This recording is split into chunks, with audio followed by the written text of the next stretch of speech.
watch this topic in Hindi, skip to the timestamp of 3 minutes 39 seconds. Welcome to Legal Update Program. The topic of discussion is not all private property is community property. First of all, let's see why is it in the news. Recently, the Supreme Court of India in the case Property Owners Association versus State of Maharashtra case ruled by a majority of 8:1 that not all private properties can be classified as material resources of the community under Article 39B of the Constitution, which mandates equitable distribution of community resources. Background of the case: the Supreme Court heard a batch of petitions questioning the constitutional validity of Chapter 8A of the Maharashtra Housing and Area Development Act, which relates to the acquisition of certain properties.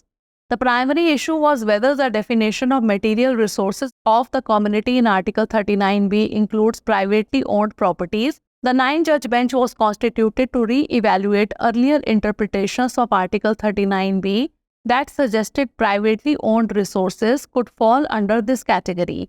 The judgment highlighted the differing views on the economic ideologies underlying the interpretation of community resources, particularly referencing past cases like State of Karnataka versus Rangnath Reddy. Court observation: the 9-judge bench comprising Chief Justice D.Y. Chandrachud and Justices Hrishikesh Roy, B.V. Nagratna, Sudhanshu Dhulia, J.B. Pardiwala, Manoj Mishra, Rajesh Bindal, Satish Chandra Sharma, and Augustine George Masihi observed that the phrase material resources of the community may theoretically encompass privately owned resources, but not all such resources qualify under Article 39B.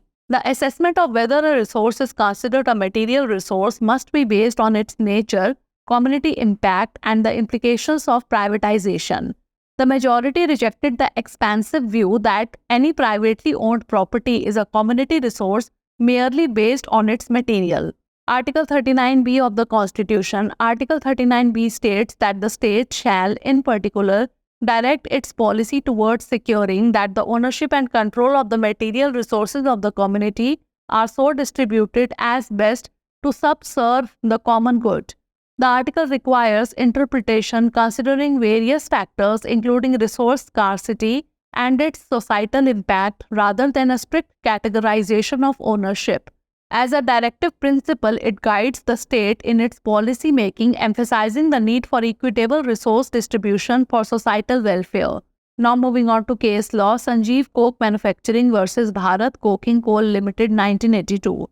This judgment affirmed the expansive view of community resources but did not provide a binding precedent due to its reliance on Justice Iyer's minority view.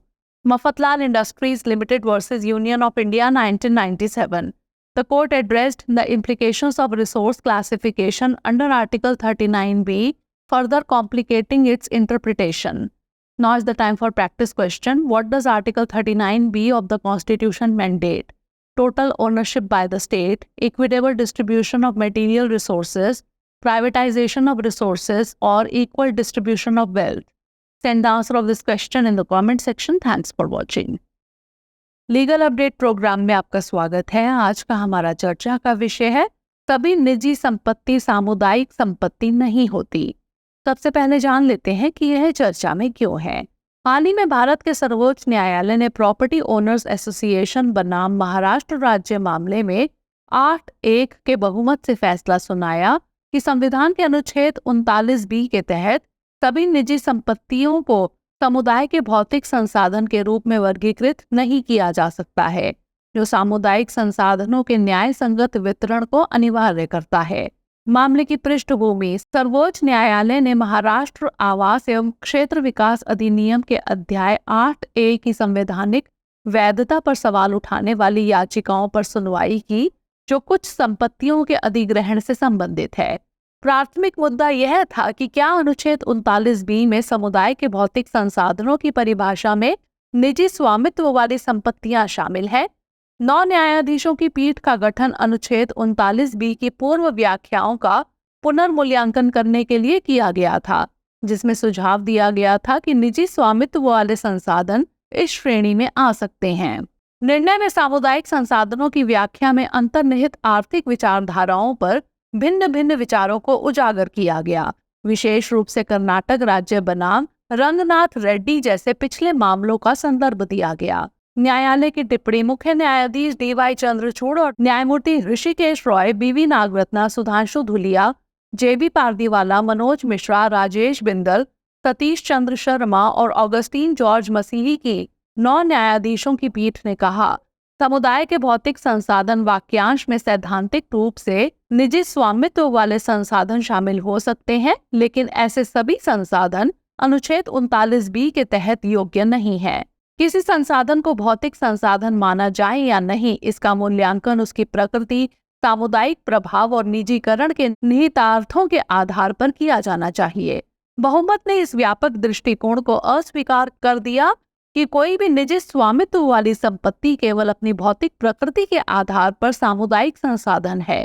संविधान का अनुच्छेद 39B में कहा गया है कि राज्य विशेष रूप से अपनी नीति इस प्रकार बनाएगा कि समुदाय के भौतिक संसाधनों का स्वामित्व और नियंत्रण इस प्रकार वितरित हो कि सर्वसामान्य हित की सर्वोत्तम पूर्ति हो सके।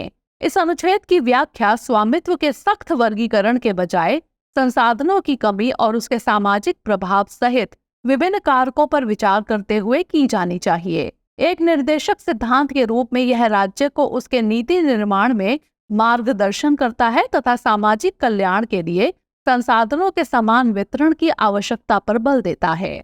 संबंधित केस संजीव कोक मैन्युफैक्चरिंग बनाम भारत कोकिंग कोल लिमिटेड 1982। इस निर्णय में सामुदायिक संसाधनों के व्यापक दृष्टिकोण की पुष्टि की, लेकिन यह न्यायमूर्ति अय्यर के अल्पमत दृष्टिकोण पर निर्भरता के कारण यह एक बाध्यकारी मिसाल पेश नहीं कर सका। मफतलाल इंडस्ट्रीज लिमिटेड बनाम भारत संघ 1997। न्यायालय ने अनुच्छेद 39B के तहत संसाधन वर्गीकरण के निहितार्थों पर विचार किया, जिससे इसकी व्याख्या और जटिल हो गई। आइए नोट कर लेते हैं अभ्यास प्रश्न। संविधान का अनुच्छेद 39B क्या अनिवार्य करता है? राज्य द्वारा कुल स्वामित्व, भौतिक संसाधनों का न्याय संगत वितरण, संसाधनों का निजीकरण या फिर धन का समान वितरण। इसका उत्तर हमें कमेंट सेक्शन में जरूर भेजिएगा। धन्यवाद।